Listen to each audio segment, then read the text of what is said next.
Bueno, vamos a continuar con nuestro estudio. Ya estos temas ya entran al segundo parcial.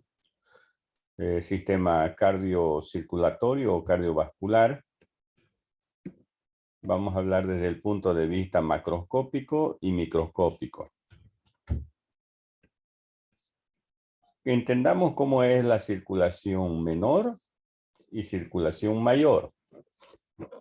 Existe la circulación mayor, que vean, empieza aquí en el corazón, en el ventrículo izquierdo del corazón.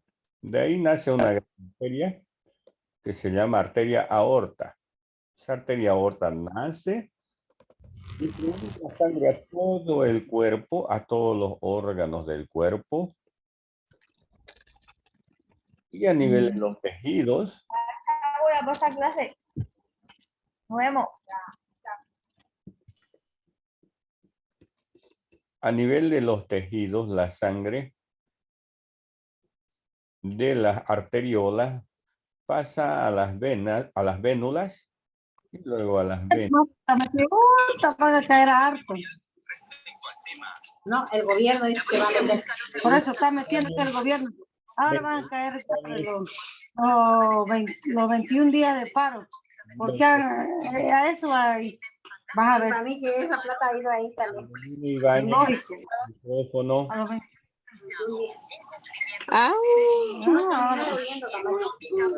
Camacho, Compañeras son mi... Bueno, ya lo apagué yo. Está conversando Maybelline Ibáñez. No atienden nada a la clase, ¿no? Bueno, sigamos. Entonces llega la sangre a las venas, venas cavas, superior e inferior, y así llega al corazón. Las venas cavas superior e inferior a la aurícula derecha. Esa es la circulación mayor. La circulación menor nace del ventrículo izquierdo, del ventrículo derecho del corazón, a través de las arterias pulmonares.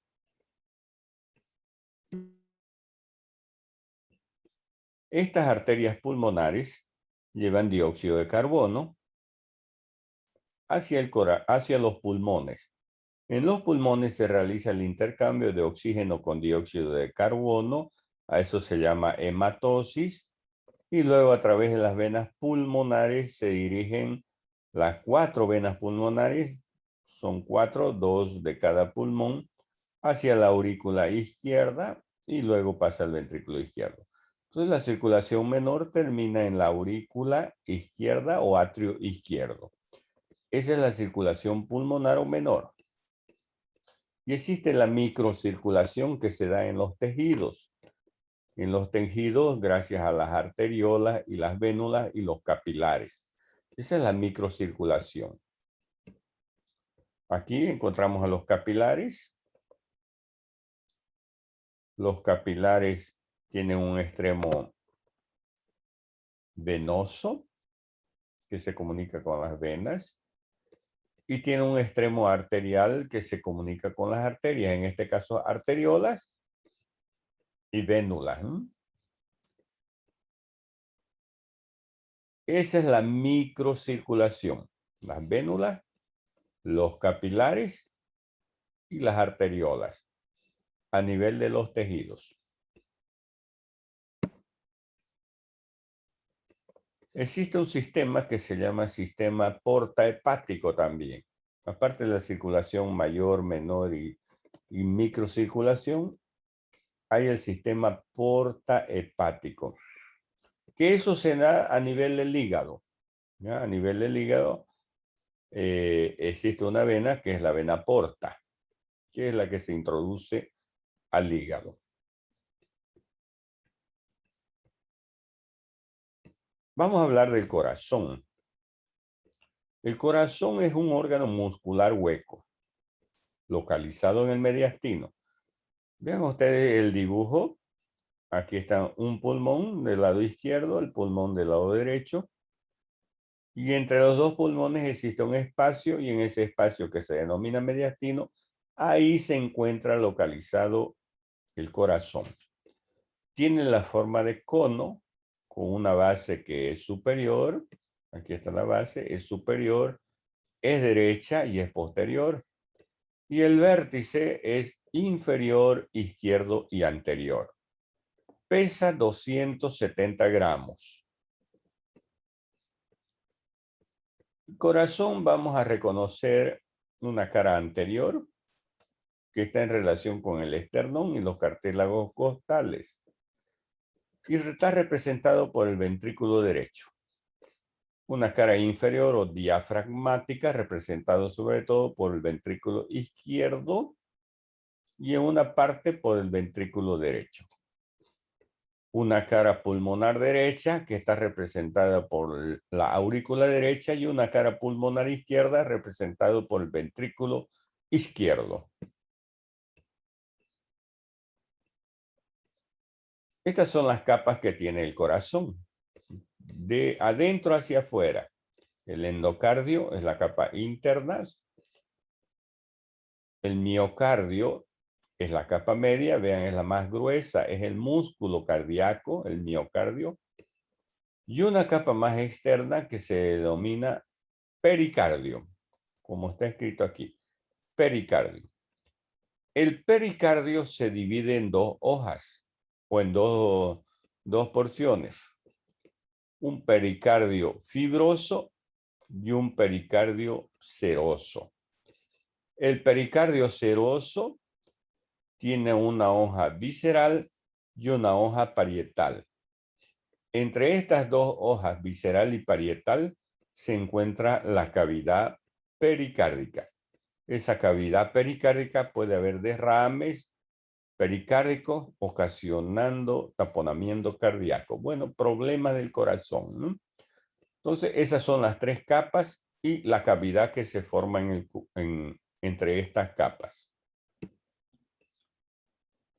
Para su estudio, el corazón tiene dos atrios o aurículas, derecha e izquierda, y dos ventrículos, derechos e izquierdos. Tiene válvulas. Válvula de Eustaquio se encuentra a nivel de la vena cava inferior en la aurícula derecha o atrio derecho. La válvula de Tevesio se encuentra en el seno coronario, en la aurícula derecha. Válvula tricúspide se encuentra entre la aurícula derecha y el ventrículo derecho. La válvula bicúspide o mitral se encuentra entre la aurícula izquierda y el ventrículo izquierdo. La válvula aorta a nivel del ventrículo izquierdo, en la salida de la arteria aorta. Y la válvula pulmonar a nivel del ventrículo derecho, en la salida de la arteria pulmonar del ventrículo derecho. Aquí observamos la aurícula derecha, el ventrículo derecho. Aquí está la válvula tricúspide en la unión de la aurícula con el ventrículo derecho. Aquí está la válvula pulmonar en la salida de la arteria pulmonar. Aquí la aurícula izquierda, ventrículo izquierdo. Y aquí hay una válvula entre la aurícula y el ventrículo izquierdo que se llama válvula mitral. Mitral. Y esta es la arteria aorta. La arteria aorta que sale y tiene su válvula. Es la válvula sigmoidea aórtica. Sigmoidea aórtica. Arteria aorta. Esta es la arteria pulmonar que nace del ventrículo derecho. Esta es su válvula. Válvula sigmoidea pulmonar. Arteria pulmonar que se divide en pulmonar izquierda, que va al pulmón izquierdo, y pulmonar derecha, que se dirige al pulmón derecho. Aquí está la vena cava superior, que termina en la aurícula derecha, y esta es la vena cava inferior, que también termina en la aurícula derecha. En la aurícula izquierda terminan las 4 venas pulmonares.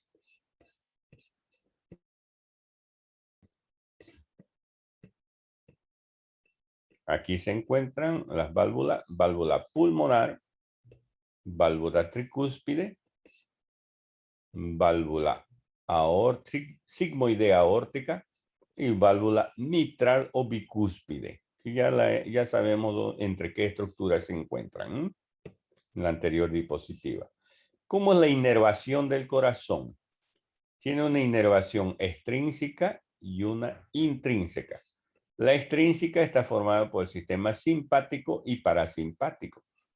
El sistema simpático, ¿qué hace en el corazón? Aumenta la frecuencia cardíaca gracias a la adrenalina y noradrenalina. Cuando nosotros nos asustamos, por ejemplo, el corazón se dispara, ¿no? Gracias a esta sustancia que es la adrenalina. O cuando nosotros corremos, por ejemplo, el corazón se dispara o corremos las gradas porque se descarga adrenalina que aumenta la frecuencia cardíaca. Y el parasimpático disminuye la frecuencia cardíaca gracias a esta sustancia que se llama acetilcolina. Cuando estamos durmiendo, por ejemplo, la frecuencia cardíaca disminuye por la acetilcolina, ¿no? Y la inervación intrínseca está formado por un sistema de conducción, es la propia inervación del corazón. Intrínseca quiere decir en el interior del corazón. Y hay un nodo sinusal, que también se llama marcapaso del corazón, nodo aurículo-ventricular, el haz de His y fibras de Purkinje. Estas estructuras forman la inervación intrínseca del corazón o sistema de conducción también se llama. Muchas veces, por ejemplo, el nodo sinusal es atingido por una enfermedad que se llama el Chagas. El Chagas bloquea este sistema, el nodo sinusal, y hace que el corazón se contraiga lentamente. Por eso es que se debe colocar un marcapaso para que aumente la frecuencia cardíaca. ¿Y qué arterias irrigan al corazón? Son las arterias coronarias. Coronaria izquierda y coronaria derecha. Coronaria izquierda o coronaria anterior también se llama. Y arteria coronaria derecha o coronaria posterior. Ambas arterias son ramas de la arteria aorta. Muchas veces cuando se tapan estas arterias, producen el infarto del corazón. Esa es la parte macroscópica, pero hay una parte microscópica. En la parte microscópica de las arterias, es decir, la parte histológica, vamos a ver cómo se clasifican las arterias. Arterias grandes o elásticas, arterias medianas o musculares, arterias pequeñas y arteriolas. ¿Y cómo se clasifican las venas? Venas grandes, venas medianas, venas pequeñas, venas musculares y postcapilares. ¿Y cómo se clasifican los capilares? Capilares continuos, capilares discontinuos y capilares fenestrados. Aquí son las características de las arterias, ¿no? El diámetro y las arterias tienen tres capas. Una capa íntima, la interna, una capa muscular o media, y la capa más externa de las arterias es la capa adventicia. En la capa íntima, ¿qué encontramos generalmente? Endotelio. El endotelio es el epitelio plano simple de los vasos sanguíneos. Tejido conectivo y músculo liso también encontramos en la íntima. Ya la capa muscular es músculo liso y la capa adventicia es el tejido conectivo o conjuntivo. Y el diámetro, las arterias de gran calibre tienen mayor a 1 centímetro de diámetro. De mediano calibre son de 2 a 10 milímetros de diámetro. Aquí digo 1 centímetro porque 10 milímetros es 1 centímetro, ¿no? En las de gran calibre. El diámetro en las pequeñas es de 0,1 a 2 milímetros. En las arteriolas de 10 a 100 micrones.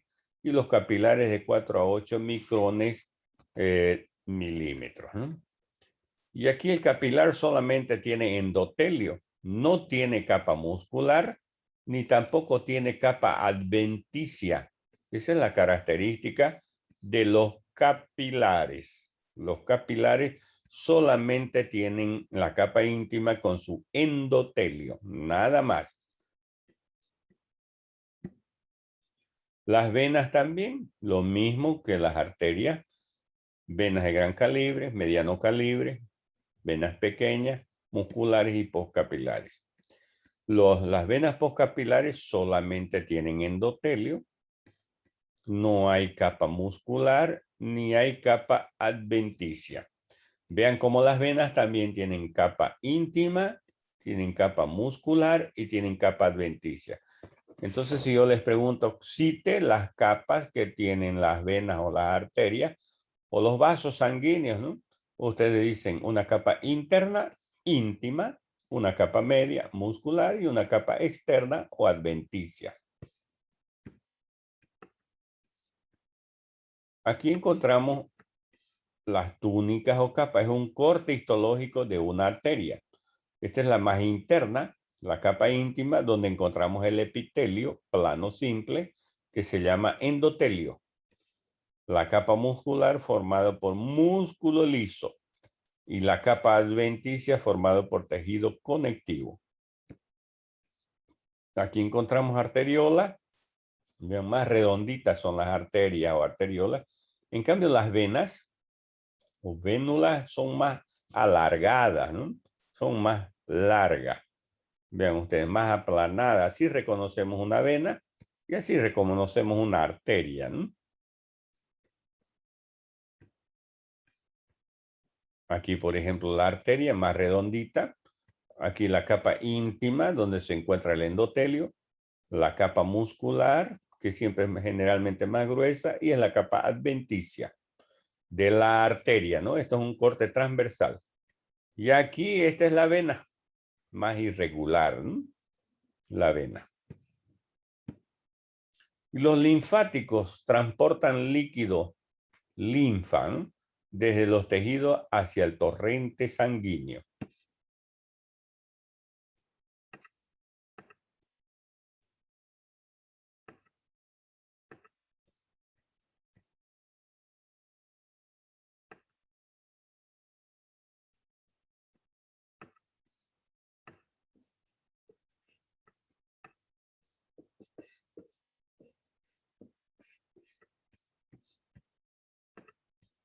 Muy bien, continuemos. Los capilares se encuentran normalmente, tenemos los capilares continuos, normalmente en los tejidos conjuntivos, músculo cardíaco, músculo esquelético y liso, en la piel, en los pulmones y en el sistema nervioso central.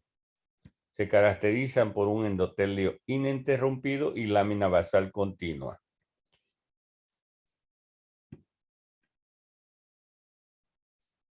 Luego los capilares fenestrados los encontramos en glándulas endócrinas, vesícula biliar, en los riñones, el páncreas y el tubo digestivo. Sus células endoteliales se caracterizan por presencia de muchas aberturas circulares denominadas fenestraciones.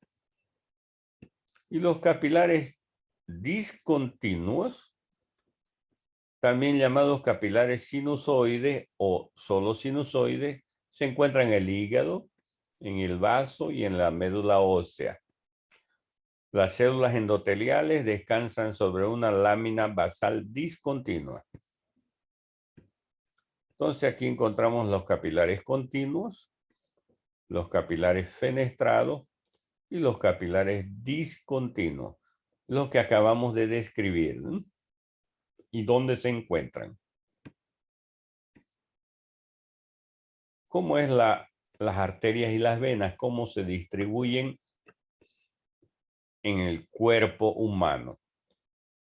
Las arterias son las que llevan el oxígeno hacia los tejidos, es decir, salen del corazón las arterias y llevan oxígeno a todo el cuerpo para que nuestros órganos se nutran del oxígeno. ¿Y quién recoge el desecho, es decir, el dióxido de carbono? Son las venas. Esa es la función de las venas. Todas las arterias llevan oxígeno, excepto las arterias pulmonares que llevan dióxido de carbono. Y todas las venas llevan dióxido de carbono, excepto las venas pulmonares que están llevando oxígeno.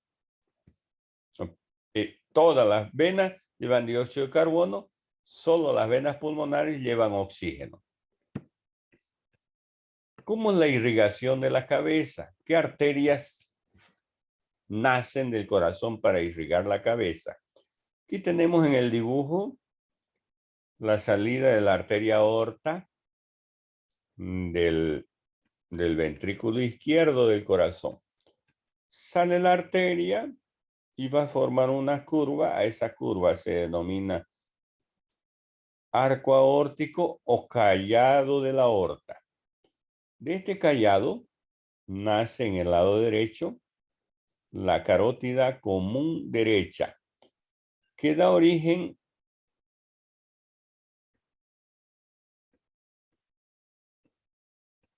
en el lado derecho forma el tronco brachiocefálico, ¿no? Y el tronco brachiocefálico da origen a la subclavia derecha y a la carótida común derecha. Un poco más a la izquierda, el callado de la aorta da origen a la carótida común izquierda y a la arteria subclavia izquierda. Esas son las ramas que tiene el callado de la arteria aorta. El tronco brachiocefálico, la carótida común izquierda y la subclavia izquierda. Estas son arterias y esas son las que irrigan a la cabeza. Se irrigan a la cabeza, ¿quiénes? Las arterias carótidas. ¿Quiénes irrigan la cabeza? Las arterias carótidas, porque después se van a dividir en otras ramas, ¿no? Estas arterias carótidas luego se van a dividir en carótida interna y carótida externa. Entonces vean, la carótida común se divide en carótida externa y en arteria carótida interna. La interna va a irrigar la parte interna de la cabeza. En cambio, la externa va a irrigar la parte externa de la cabeza. Sus ramas terminales de la carótida externa son la arteria temporal superficial y arteria maxilar interna. Esta es la carótida externa, que en su recorrido va a dar todas estas ramas para irrigar la parte externa de la cabeza. Son ramas colaterales de la arteria carótida externa, la arteria tiroidea superior, la arteria lingual, la arteria facial, la arteria occipital, auricular posterior y faríngea inferior. Y las ramas terminales de la carótida externa son la arteria maxilar interna y la arteria temporal superficial.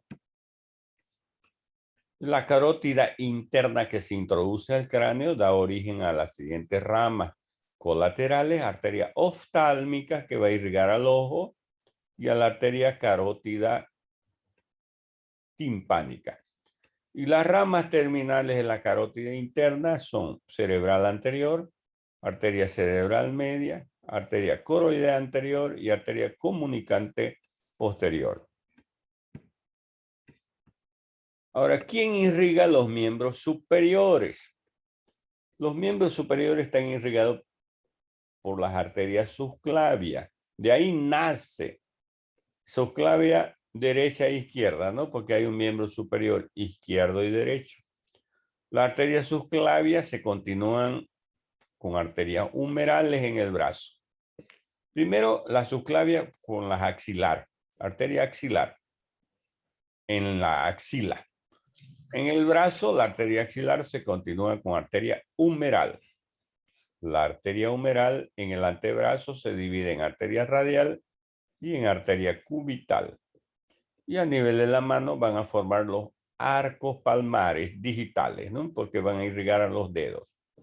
Esa es la irrigación del miembro superior. Ya en los miembros inferiores, las arterias nacen de la ilíaca externa. La ilíaca externa se convierte en arteria femoral. Arteria femoral. La arteria femoral, cuando llega a la rodilla, a la parte posterior de la rodilla, se convierte en arteria poplitea. Ya la arteria poplitea va a dar origen en la pierna a la arteria tibial anterior, a la arteria tibial posterior y a la arteria peronea. Y en el pie, esas arterias, la tibial anterior se convierte en arteria pedia y la tibial posterior da origen a las arterias plantar interna y externa. Ahora, ¿cómo está irrigado el tórax? ¿Cómo está irrigado el tórax? El tórax está irrigado por la arteria aorta torácica, que es continuación del arco aórtico. Aquí vemos el arco aórtico. Aquí está el corazón. De aquí la aorta que nace del ventrículo izquierdo. El arco aórtico.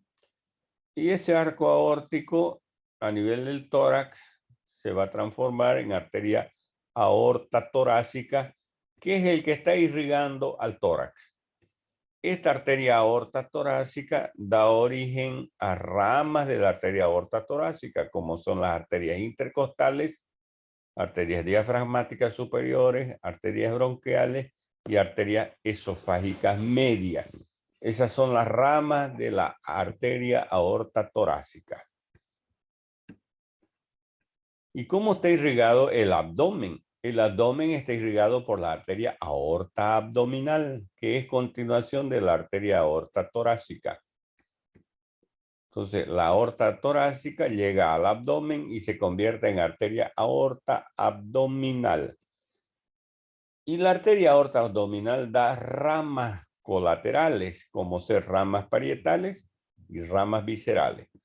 Las ramas parietales son las arterias diafragmáticas inferiores y las arterias lumbares. Y las ramas viscerales son el tronco celíaco, la arteria mesentérica superior, capsular media, arteria renal, arterias gonadales. Las arterias del tronco celíaco son arteria hepática, arteria gástrica izquierda y arteria esplénica. Esas son las ramas que forman el tronco celíaco.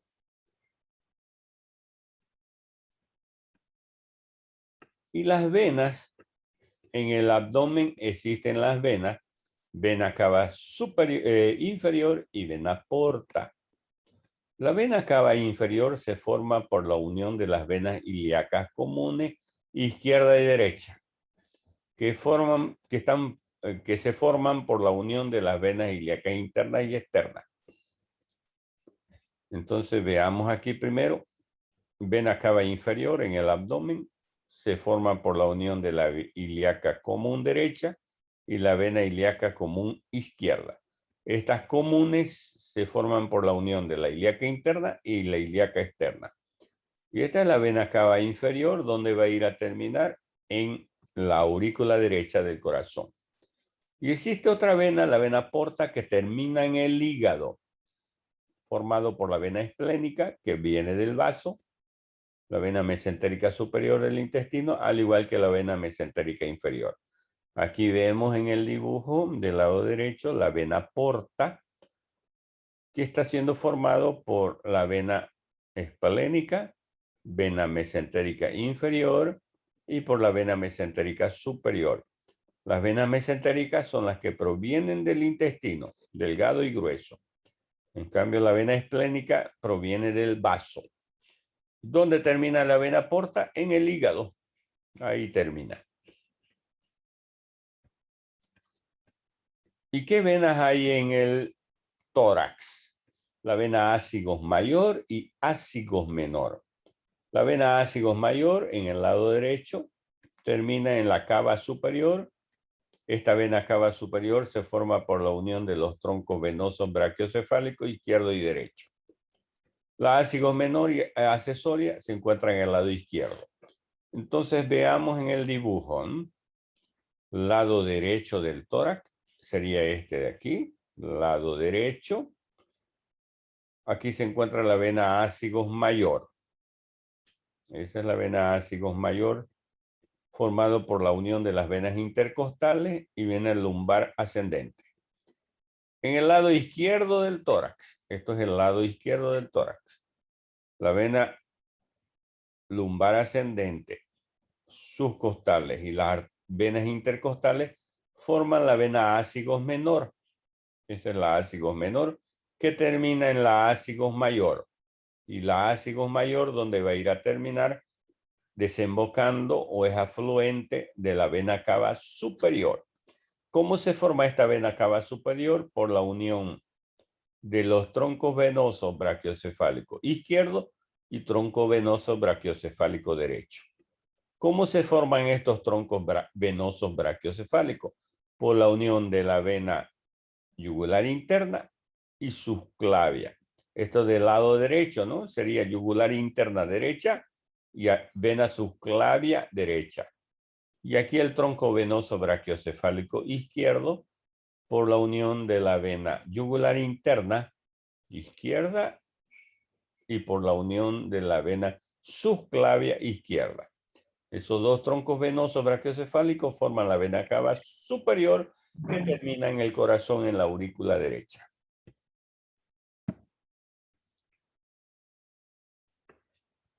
¿Cuáles son las venas de la cabeza y del cuello? Las vamos a nombrar: vena yugular anterior, yugular posterior, yugular externa, yugular interna. La yugular interna se une por la subclavia, se une a la subclavia, perdón, y forman los troncos venosos brachiocefálicos izquierdo y derecho, y este tronco forma la vena cava superior que termina en la aurícula derecha. Ya lo hemos visto eso, ¿no? Pero veamos: vena yugular interna del lado derecho con la vena subclavia forman el tronco venoso brachiocefálico derecho. Ahora en el lado izquierdo, vena yugular interna izquierda con la vena subclavia izquierda forman el tronco venoso brachiocefálico izquierdo. Estos dos troncos se unen y forman la vena cava superior que terminan en la aurícula derecha del corazón. ¿Cuáles son las venas de los miembros superiores? Existen venas profundas y venas superficiales. Las venas profundas acompañan a las arterias y las venas superficiales forman lo que se llama la M venosa del codo. Esta M venosa está formada por las siguientes venas: vena radial, vena mediana, vena cubital, que al unirse forman las venas basílica y cefálica. Veamos aquí entonces en el dibujo. En el lado interno, la vena cubital. En el lado externo del codo y del antebrazo, la vena radial. En la parte media, la vena mediana. Esto es el codo, la parte anterior del codo, ¿ya? De nuestro codo. Vena mediana. Vena mediana se une a la vena basílica o a la vena cubital para formar el tronco basílico. Y la vena mediana también se une a la vena radial para formar, a la vena radial para formar el tronco cefálico. Y así se forma la M venosa de la flexura del codo. Y aquí es donde se extrae la sangre, ¿no? En cualquiera de estas venas, cuando se va a realizar un examen bioquímico de nuestra sangre, de aquí se extrae con la aguja en cualquiera de estas venas, ya sea en la vena cubital, en la vena mediana, en la vena radial, o en la vena mediana basílica, o en la vena mediana cefálica, o en la vena cefálica, o en la vena basílica. Cualquiera de esas venas. Cuando se coloca el torniquete, si nosotros observamos en la cara anterior de nuestro codo, se forma la M venosa de la flexura del codo. Muy bien. Esa es la parte de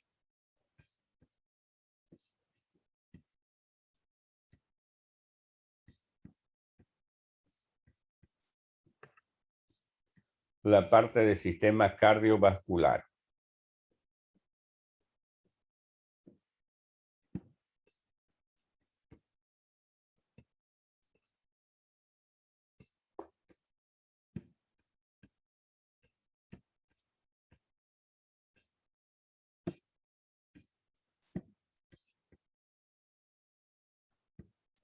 Ahora veamos el sistema digestivo. Vamos a ver cómo está constituido el sistema digestivo. ¿Tienen alguna pregunta primero del sistema vascular, cardiovascular?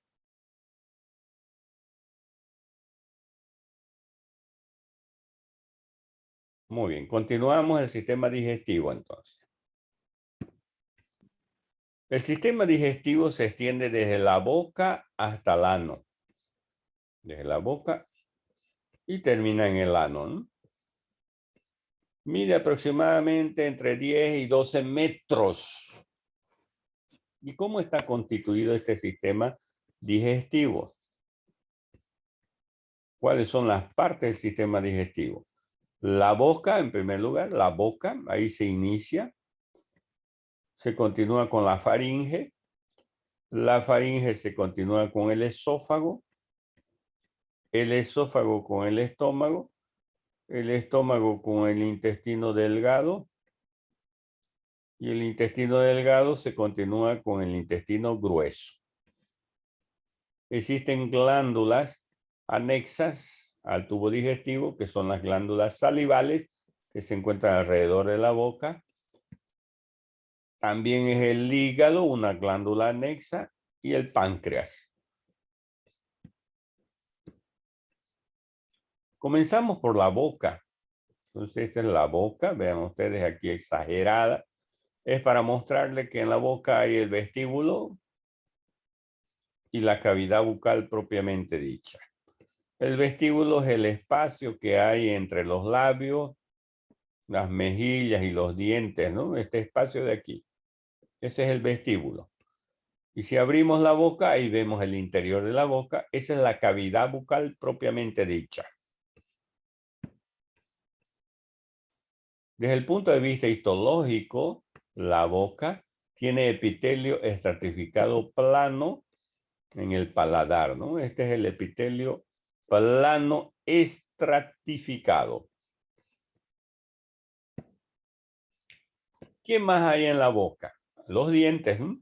Los dientes, que son órganos duros y resistentes, blanquecinos, y que sirven para la masticación. También ayudan a la fonación, ¿no? Es decir, hablar, ¿no? También ayudan al habla. Existen dientes de leche o temporarios, que son el número de 20, y se dividen en 8 incisivos. Aquí están los incisivos en la mandíbula, el maxilar superior o la parte superior, los 2 incisivos centrales y los 2 incisivos laterales, 4, ¿no? Y en la parte inferior, en la mandíbula inferior, los incisivos laterales y los incisivos centrales, 4 también, ¿no? 4 más 4, 8 incisivos. 4 caninos. Aquí está. Canino de la parte superior y el otro canino de la parte superior, mandíbula superior, ¿no? Superior derecho, superior izquierdo. Y aquí canino inferior derecho, inferior izquierdo. Y los 8 molares, aquí 2 molares en el lado derecho, 2 molares en el lado izquierdo, aquí está 2 y 2, 4. Y en la parte inferior, 2 molares y 2 molares, otros 4, ¿no? 4 y 4, 8. Son los 8 molares. Y los dientes definitivos o permanentes son 32. 8 incisivos, 4 caninos, 8 premolares. Y ya en el adulto nosotros tenemos 12 muelas, ¿no? 12 molares, que serían los 32 dientes definitivos.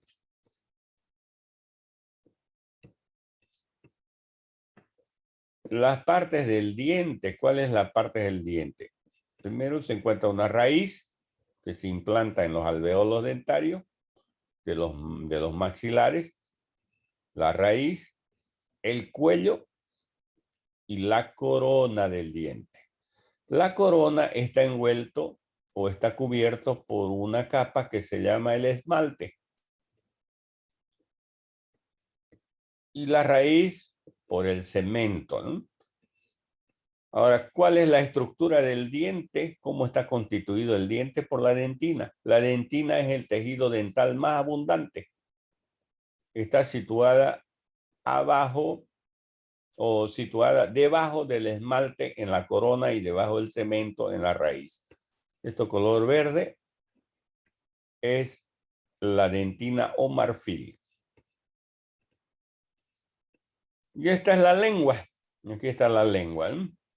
La lengua, que es un órgano que sirve para la gustación, sirve para la deglución, es decir, el acto de tragar, y para la fonación, ¿no? Para hablar.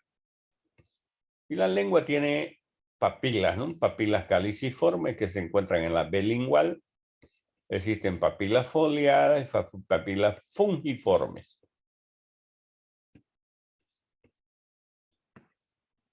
Esa es la histología de la lengua. Tiene esta parte roja que parece el chorreado de un helado. Les decía yo que es el epitelio, ¿no? En este caso, epitelio plano estratificado. Aquí el tejido conectivo laxo areolar, ¿no? Y el tejido muscular. Y las glándulas de la boca, glándulas salivales mayores, como la parótida, que está por detrás de la mandíbula, las glándulas submaxilares o mandibulares y las glándulas sublinguales, que se encuentran por debajo de la lengua. Estas glándulas salivales, como su nombre lo indica, producen la saliva, ¿no? Y tenemos glándulas salivales menores, que son las glándulas labiales, bucales, molares, palatinas y linguales. ¿Qué continúa a la faringe? El esófago. Es un tubo muscular fijo que conduce alimento y líquido desde la boca o desde la faringe hasta el estómago. Mide 25 centímetros de longitud. Tiene 3 porciones, una porción cervical, una porción torácica y una porción abdominal. Tiene 4 estrechamientos: estrechamiento cricoideo, estrechamiento bronquial, estrechamiento aórtico y abdominal. Esta es la histología del esófago. Aquí está el esófago, ¿no? Este es un corte del esófago. Aquí tenemos el lumen del esófago, por donde viene el alimento. Esta es la capa mucosa del estómago, donde presenta epitelio plano estratificado. Esta es la submucosa con tejido conectivo. La capa muscular, el músculo liso. Y la capa adventicia del esófago. Aquí está la mucosa del estómago con su epitelio plano estratificado en las células planas, y el tejido conectivo, ¿no? Que corresponde a la lámina propia, ¿no? De la mucosa. Y en la mucosa también existe una parte muscular que se llama muscular de la mucosa o muscularis mucosae. Ya en el abdomen, el esófago se continúa con el estómago. Este es el estómago. El estómago. Tiene 4 porciones: el fondo, el cuerpo del estómago, el antro pilórico y el conducto pilórico. Este es el duodeno, que es continuación del estómago. Ya esto pertenece al intestino delgado. Aquí está el esófago. Y entre el esófago, vean ustedes, existe una válvula que se llama cardias entre el esófago y el estómago.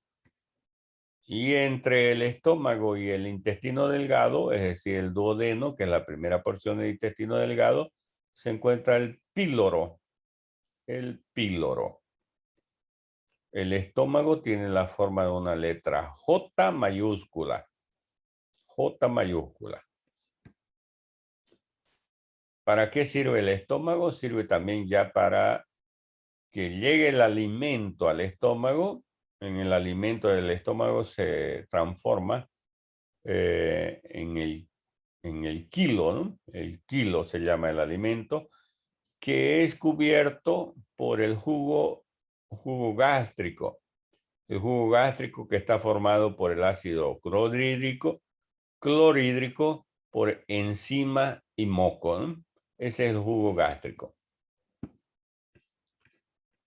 Y desde el punto de vista histológico, el estómago tiene una mucosa. Esta es la mucosa del estómago. Esta es la submucosa. Esta es la muscular, la capa muscular. Y esta es la capa serosa del estómago. ¿Qué epitelio tiene la mucosa del estómago? Epitelio cilíndrico simple. ¿Ya?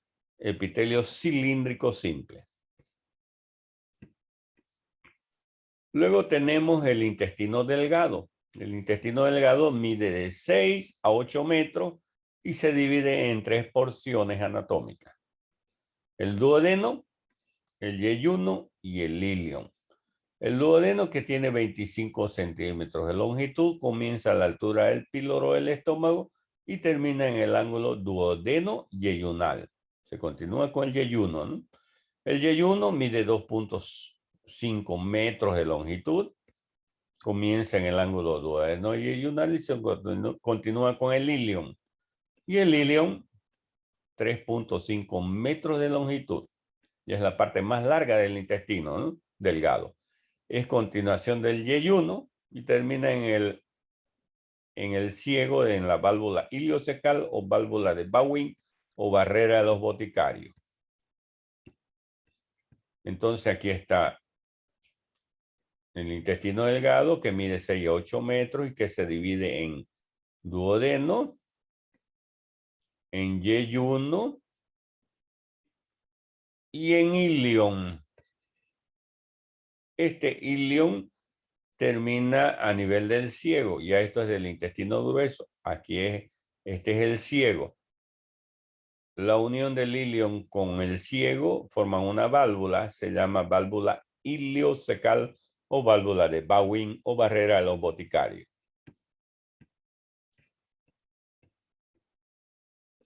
La histología del intestino delgado se caracteriza también por tener una mucosa, una submucosa, una muscular y una capa adventicia. La capa mucosa presenta una serie de prolongaciones a manera de dedos de guantes que se llaman microvellosidades o vellosidades intestinales. Vellosidades intestinales. Vean ustedes, todas esas son las vellosidades. También encontramos tejidos linfáticos o placas de Peyer a nivel del intestino delgado. Son nódulos linfáticos. Este es el duodeno con sus vellosidades intestinales, pero hay una característica, que en el duodeno existen unas glándulas que producen jugo duodenal o jugo intestinal que se llaman glándulas de Brunner. Específicamente, en mayor cantidad se encuentran en el duodeno. Intestino grueso. El intestino grueso tiene las siguientes porciones. La primera se llama ciego. Luego hay una porción que se llama colon ascendente, colon transverso, colon descendente, colon sigmoide y el recto. Esas son las porciones del intestino grueso y lógicamente termina en el ano el intestino grueso. El intestino grueso tiene una conformación externa, mide solamente 1,5 metros, no como el intestino delgado 6 a 8 metros. Aquí el intestino grueso 1,5 metros. En su recorrido, en toda su longitud, existen cintillas longitudinales llamadas tenias. Vean, aquí están las tenias. las tenias del intestino grueso. También tienen unas pequeñas como bolitas de grasa que se llaman apéndices epiploicos.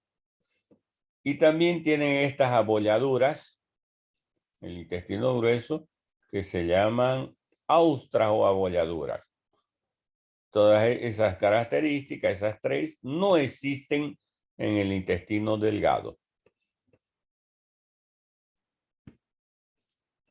Este es el intestino grueso. El epitelio también, al igual que el intestino delgado y que el estómago,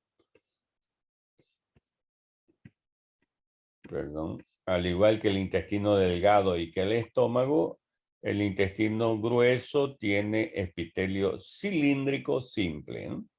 Cilíndrico simple. Y algo importante, que este es el apéndice, que se encuentra en el ciego, ahí se encuentra el apéndice, en el ciego del intestino grueso. También tiene una capa mucosa con epitelio cilíndrico, una capa submucosa con tejido conectivo, una capa muscular y una capa adventicia. Pero también tiene estos nódulos, son nódulos linfáticos, que también hay en el estómago, hay en el intestino delgado y también en el intestino grueso, y principalmente en el apéndice se llaman nódulos linfáticos o placas de Peyer, que producen linfocitos. Esta es la función que tienen. Linfocitos son células, son glóbulos blancos, ¿no?, que nos ayudan a la defensa de nuestro organismo. Y las glándulas anexas al tubo digestivo, las glándulas anexas es el hígado, que es la glándula más grande, tiene un peso aproximado de 1500 gramos, y una cápsula que lo rodea al hígado se llama cápsula de Gleason y una cobertura serosa que se llama peritoneo. Este es el hígado, se encuentra en el abdomen, es la glándula más voluminosa. Aquí es donde se sintetiza todo lo que comemos. Lo que comemos llega al intestino delgado, en el duodeno, y a través de la vena porta el alimento llega al hígado y aquí se metaboliza, donde nuestros carbohidratos, nuestros dulces que comemos se transforman en carbohidratos.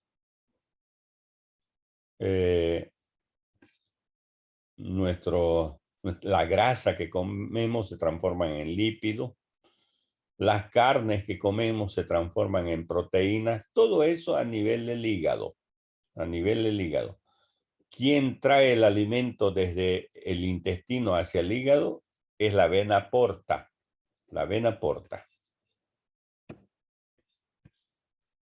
¿Cómo es la constitución del hígado? El hígado está anatómicamente dividido por surcos profundos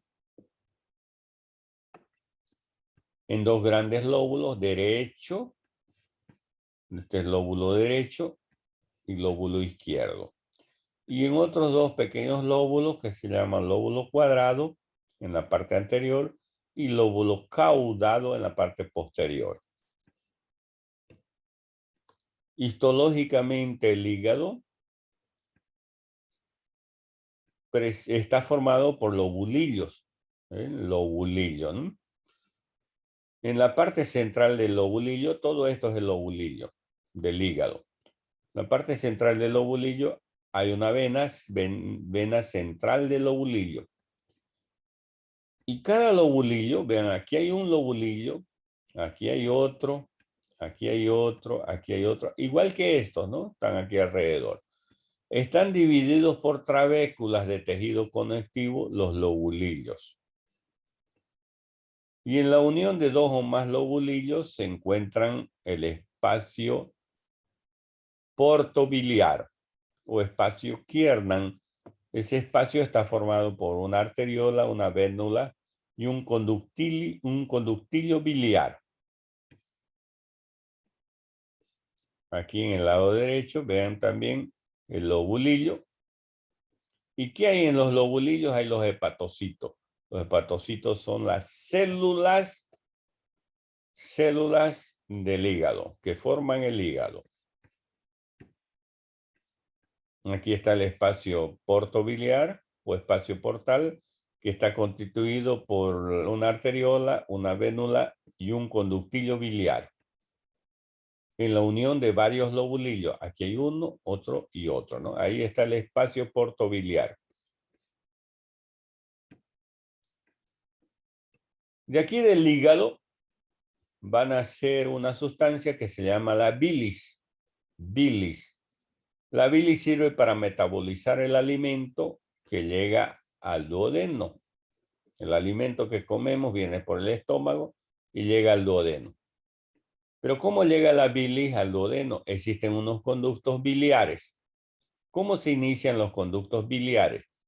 Bien, está la bilis aquí en el hígado y a través de estos conductos, conducto hepático izquierdo, conducto hepático derecho, forman otro conducto que se llama conducto hepático común. Ese conducto hepático común se une a otro conducto que proviene de la vesícula biliar que se llama conducto cístico. Conducto cístico y conducto hepático van a formar otro conducto que se llama conducto colédoco. El conducto colédoco es el que va a ir a terminar a nivel del intestino delgado, a nivel del duodeno, transportando la bilis que se forma en el hígado. ¿Y dónde se almacena la bilis? En la vesícula biliar. Muchas veces aquí, en este lugar de aquí, la vesícula biliar muchas veces forma cálculos. Y los cálculos tapan este conducto, el conducto cístico generalmente, o el colédoco, con piedritas, ¿no? Son los cálculos. Y se hincha la vesícula biliar porque no puede salir la bilis que se almacena en la vesícula y se produce la colecistitis aguda. Es decir, ustedes han escuchado que se han operado de vesícula biliar y tenía cálculos, ¿no? Entonces es eso de ahí, los cálculos taponan aquí el conducto, no deja que la bilis vaya aquí al duodeno, al intestino delgado para metabolizar el alimento.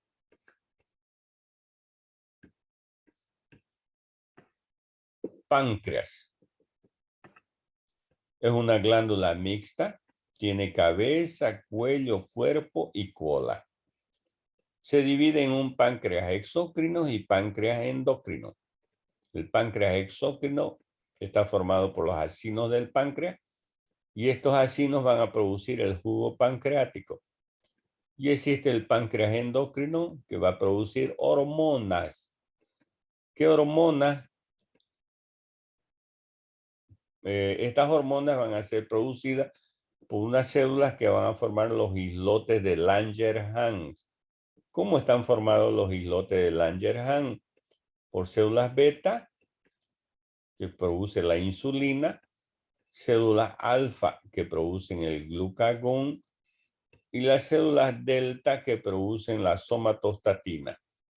Esta hormona insulina que ustedes están leyendo aquí, cuando el páncreas deja de producir, se va a elevar la glucosa, el azúcar de nuestra sangre, y va a producirse una enfermedad que se llama la diabetes, precisamente por falta de la insulina que produce el páncreas. Este es el páncreas, vean, se encuentra aquí junto al duodeno. Esta es la cabeza del páncreas, el cuello del páncreas, el cuerpo y la cola del páncreas. El conducto pancreático se llama de Wirsum o conducto pancreático principal. Desemboca en la ampolla hepatopancreática o ampolla de Vater que se encuentra en el duodeno, juntamente con el colédoco, ¿no? Que proviene de las vías biliares. El esfínter hepatopancreático también se llama esfínter de Oddi, que rodea la ampolla y regula el flujo de la bilis y el jugo pancreático. Y por último, el páncreas. El páncreas está rodeado por una cápsula de tejido conectivo que se introduce al páncreas para formar los tabiques, dividiendo el parénquima pancreático. Entonces, por último, el páncreas, en la parte histológica, está formado por lobulillos que se encuentran en los acinos del páncreas y los islotes de Langerhans. Veamos en la imagen entonces. Aquí están los lobulillos. Vean, aquí hay un lobulillo. Estamos hablando de la histología del páncreas, ¿no? Aquí hay otro lobulillo. Aquí hay otro. La parte moradita son los lobulillos, ¿no? Divididos por tabiques de tejido conectivo. Cada lobulillo, vean ustedes, tabiques de tejido conectivo dividen a los lobulillos. Lobulillos. ¿No? Ahora, concentrémonos en este lobulillo de aquí. Tiene una parte más coloreada que se llaman acinos del páncreas y una parte más clara que forman los islotes de Langerhans. Aquí en estos islotes de Langerhans se encuentran las células alfa, beta del páncreas, ¿no? Que producen la insulina y el glucagón. Si nosotros aumentamos el objetivo de un microscopio, vemos aquí los acinos del páncreas, esto de aquí, y esta parte más clarita ya vienen a ser los islotes de Langerhans, es decir, el páncreas endocrino. Páncreas endocrino, islote de Langerhans y el páncreas exócrino. Esto de aquí, el páncreas exócrino por los acinos del páncreas. Muy bien.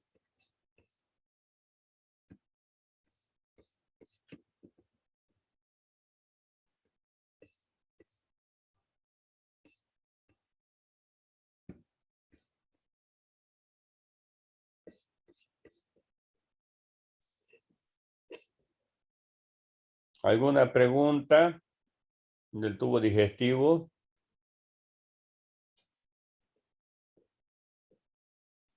Hice una pregunta. Claro. Bueno, yo quisiera saber más o menos, ¿por qué más o menos se da ¿cómo se llama? El conducto de lo que es la bilis, ¿no es? Se crea las piedras, más o menos. ¿Por qué se da eso? No entiendo. Muchas veces, o sea, hay varias causas, ¿no? Varias causas de por qué nace ¿cómo se dice? Las piedritas, ¿no? Los cálculos. Muchas veces por malformación de los conductos, otras veces porque existe el propio organismo, muchas veces hereditario, de formar cálculos, no solamente en la vesícula biliar, pueden formar cálculos también a nivel de los riñones, por ejemplo, ¿no? Y existen así riñones formadores de cálculos que se llaman, o vesículas formadores de cálculo. Eso es en base a calcio, ¿no? Por eso el paciente que está predispuesto a formar cálculos o tiene antecedentes de que su familia, su padre, su madre han tenido cálculos, es bueno prevenir no consumiendo mucho calcio, ¿no? Porque generalmente los cálculos son a base de calcio, ¿no? Se colecciona y se endurece y forman esas piedritas, ¿no? Son varias causas, ¿no? ¿Está bien? Bueno, gracias. Gracias, licenciado, porque no comprendía mucho, pero ahora más que todo ya me doy cuenta que sí, el calcio, no sabía eso. Gracias. Nada.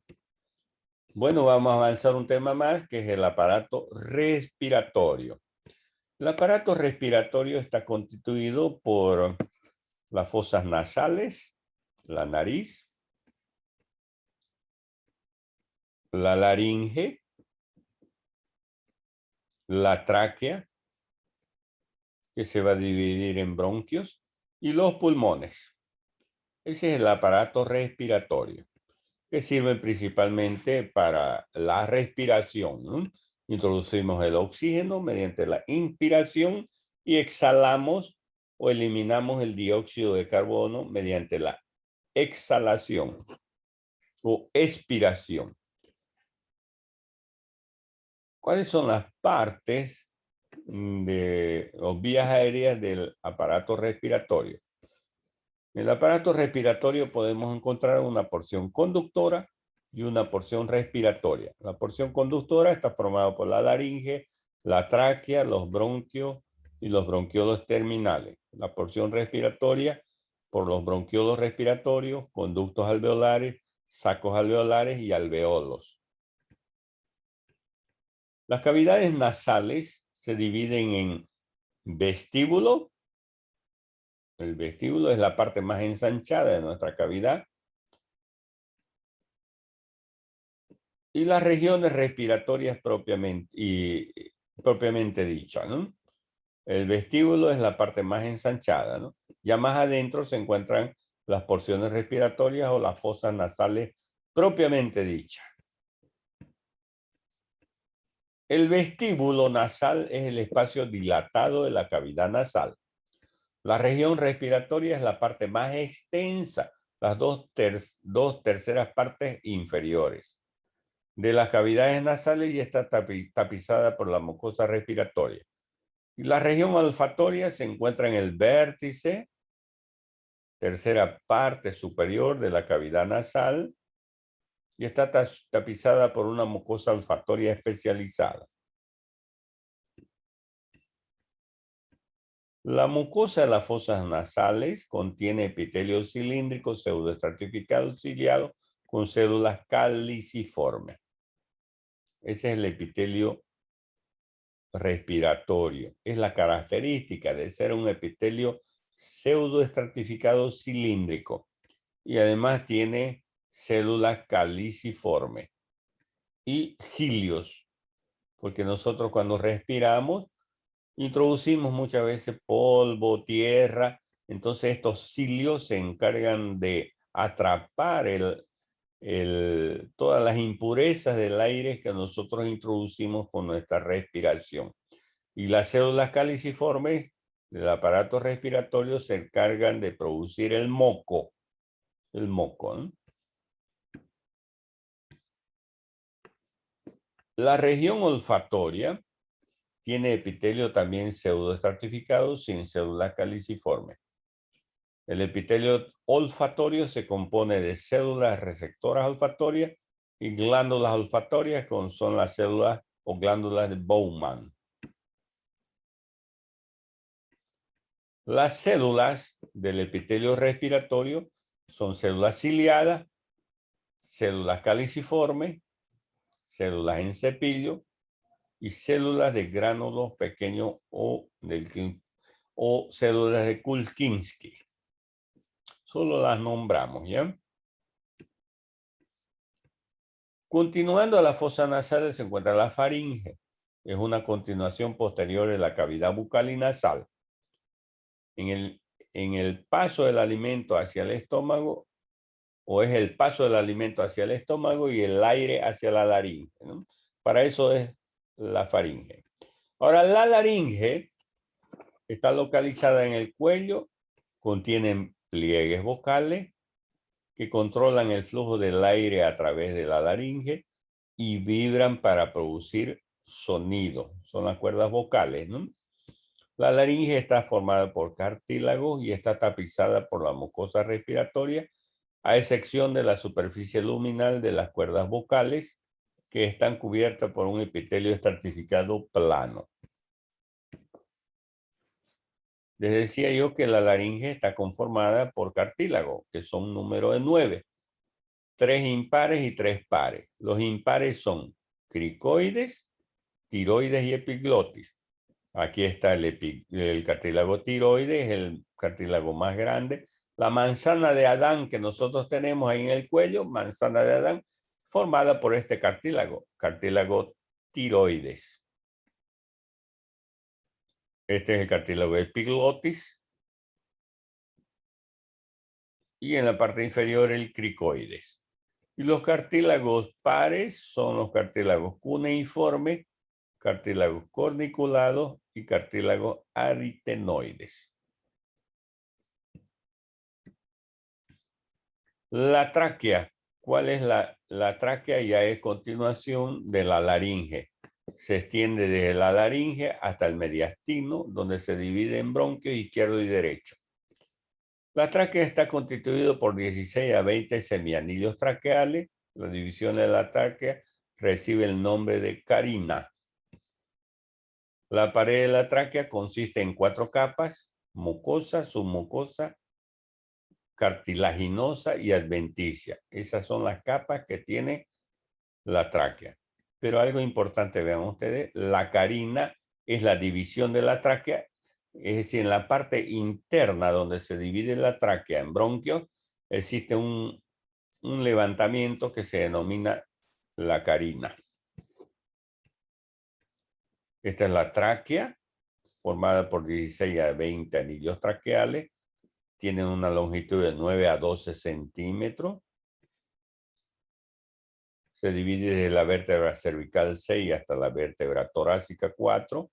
Y aquí en la división de la tráquea, porque se divide en bronquio derecho y bronquio izquierdo, existe un espolón que se llama carina traqueal.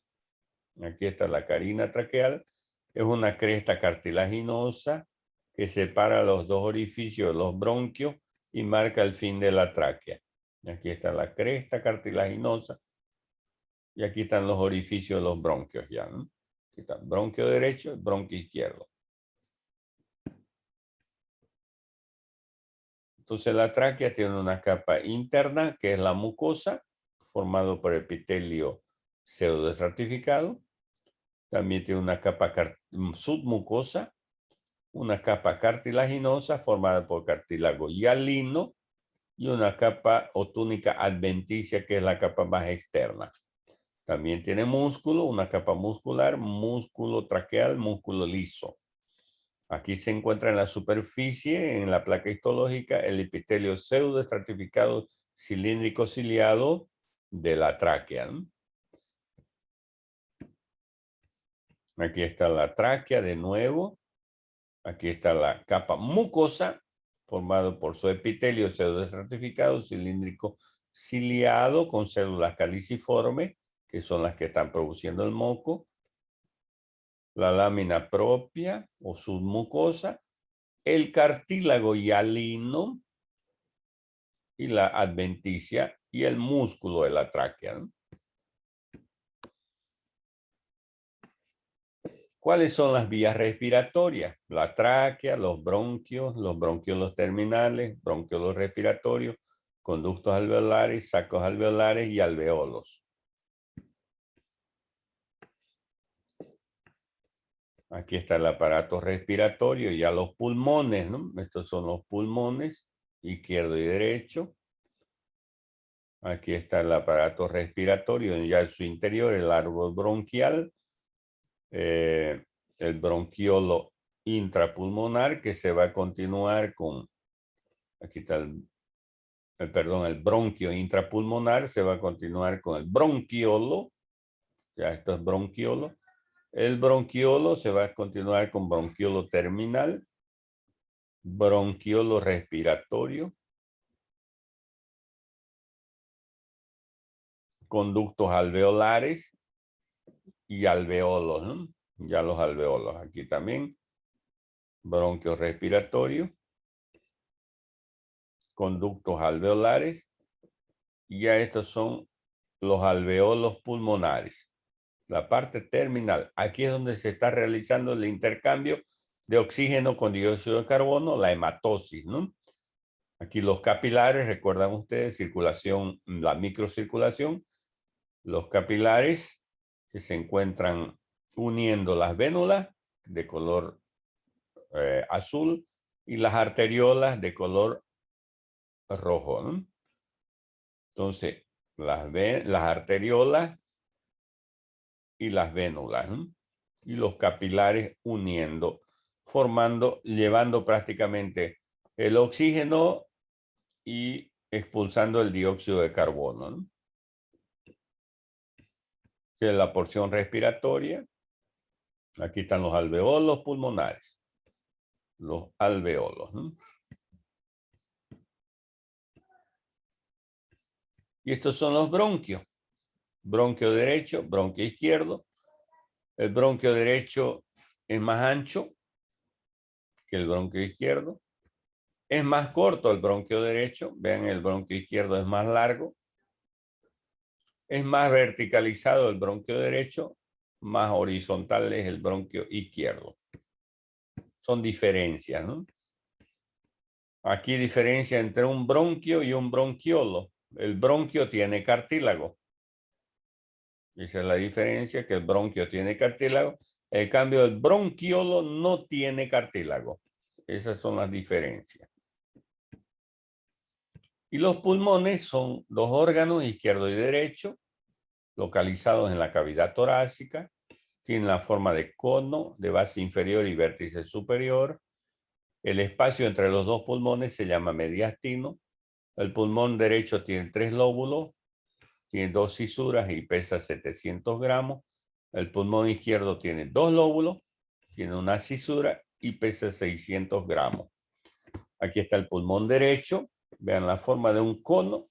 Tiene la forma, así son los pulmones. Forma de cono, base inferior y vértice superior. El pulmón derecho tiene un lóbulo superior, un lóbulo medio y un lóbulo inferior. En cambio, el pulmón izquierdo tiene un lóbulo superior y un lóbulo inferior. Carece del lóbulo medio el izquierdo, ¿no? Y aquí en este espacio se llama mediastino. Aquí está el corazón, ¿no? Y los alveolos son espacios aéreos terminales del sistema respiratorio. Sus tabiques son el sitio donde ocurre el intercambio gaseoso entre el aire y la sangre. El epitelio del alveolo se compone de células alveolares tipo 1 y 2, que son los neumocitos tipo 1 y 2. Los tipo 1 son células planas que recubren el 95% de la superficie alveolar, y las células tipo 2 o células de tabique son las células secretoras de sustancia surfactante. Esta sustancia surfactante se produce en el feto después del 35º día de gestación. Sin la secreción adecuada de surfactante, los alveolos se colapsarían en cada respiración. ¿Qué quiere decir esto? Desde los 6 meses de gestación, ya en los pulmones del niño o del bebé que va a nacer, se está formando esta sustancia, surfactante, que son los que ayudan a que se dilaten los alveolos. El niño, el bebé llora luego que nace, debido a que hay la sustancia surfactante. En los niños, los bebés prematuros, no hay sustancia surfactante, entonces pueden producir colapso los alveolos por la falta de esa sustancia. Por eso, en cuanto mejor si nace a los 9 meses, ¿no? Que a los 6 meses o 7 meses, es decir, prematuros. Es como una fruta, ¿no? La fruta tiene que estar madura para poder comérsela. Verde o pintona es como un bebé. Verde o pintón es prematuro, 6, 7 meses. Ya fruta madura sería 9 meses. Ya está apta para la vida, ¿no? Entonces no hay por qué adelantar el parto solo en caso necesario, ¿no? Ya saben que el niño puede sufrir, el recién nacido, por apurarse a que nazca el niño, ¿no? Bueno, a los 9 meses es lo correcto, ¿no? Cuando ya está maduro y está apto para el medio donde se va a desempeñar su vida, ¿no? Aquí histología de los pulmones. En los pulmones están los alveolos pulmonares, ¿no? Los alveolos. También encontramos bronquiolos, también vasos sanguíneos, arterias, venas, ¿no? Aquí están los alveolos, formados por epitelio plano también. En los alveolos pulmonares hay epitelio plano. Irrigación de los pulmones: tiene una irrigación funcional por las arterias pulmonares y tiene una irrigación nutricia por las arterias bronquiales. Arterias bronquiales son las que irrigan la irrigación nutricia. Muy bien, esa era la clase de hoy.